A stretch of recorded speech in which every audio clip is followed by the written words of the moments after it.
Leksimizi davamlaştırımız hürmetlik vatandaş. Bugün Çiğistağa 2021 yıl 6. ayının 19. günü. Endiki mavzumunda hürmetlik vatandaşı. Qarab turaq mavzuga.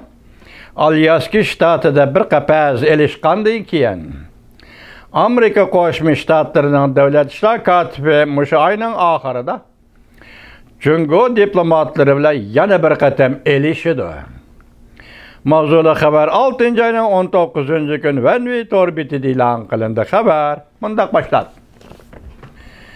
Amerika Qo'shma Shtatlari prezidenti Joe Biden Yevropa ziyoratini oxirlashtirib qaytib kelgandan keyin davlat ishlar kotibi Antony Blinken oldimizdagi hafta Yevropaga ziyoratga bordi. İttifaqdosh davlat rahbarlari bilan ko'rishdi. Hamda 20 davlat tashqi ishlar ministrlari yig'iniga qatnashdi. 20 davlat yig'ini oralig'ida davlat ishlar kotibi Antony Blinken ikki davlat Jungo va Rossiya tashqi ishlar ministrlari bilan uchrashdi. Amerika Davlat Mahkamasi 6 ayning 18 kuni bayonot e'lon qilib, bunda ko'rsatdi. Davlat ishlar kotibi Antony Blinken 6 ayning 22 kunidan 29 kunigacha Berlin, Parij, Rim, Vatikan va Italiyaning Bali, Matila shaharlarini ziyorat qildi. Bali, Matila degan ismlar Xitoycha oldim vatandoshlar inglizcha berilmagan ekan, meni kechiringlar.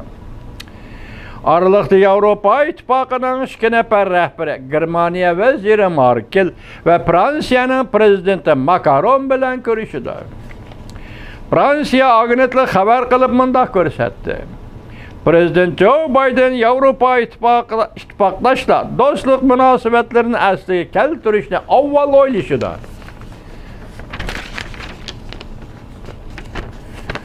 Davlat Mahkamasining bayonotiga asoslanganda davlat ishlar kotibi Antony Blinken Italiyaga berib, Italiya tashqi ishlar ministri bilan birlikda xalqaro islom davlati tashkiloti qarashtirish yig'iniga riyosatchilik qildi.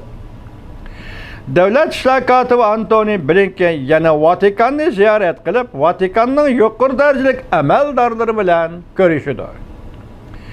6 ayning 28 kunidan 29 kuniga davlat ishlar kotibi Antony Blinken Italiyaning janubidagi Matila shahriga berib, 20 davlat diplomatlari yig'iniga qatnashdi.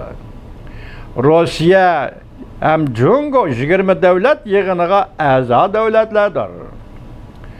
Bu yerda balkim Davlat ishlar kotibi Antony Blinken Jungo va Rossiya diplomatiya ministrlari bilan ayrim uchrashdi. Davlat Mahkamasi bayonotida mundaq ko'rsatdi. Davlat ishlar kotibi Antony Blinken 20 davlat bilan birlikda Amerikaning ko'p taraflik bo'lish to'g'risida bergan va'dasi bo'yicha bu va'dani kuchaytirdi.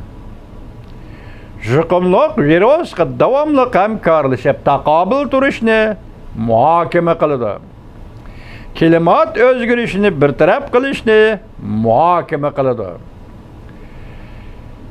Klimat o'zgarishini muhokama qildi. Butun dunyodagi sheriklar bilan ittifoqlashib, go'zal dunyoni qurish bo'libmi, kuchni Afrikaga markazlashtirishni muhokama qildi.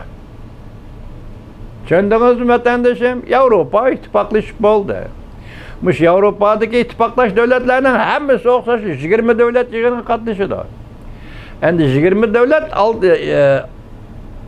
yig'inida nima ishlarni qilamiz? Bu 20 davlatning o'zining ishi. Mush oraliqda endi ish tamom vassalam. Faqat Jungo kompartiyasi ijro qilsangiz bo'ladi degan ma'no hozirgi ziyoratdim signal bo'lib dunyoga chiqib turibdi. Endi qolganlarni Alloh xolisa at ko'rishimiz vatandoshlarim.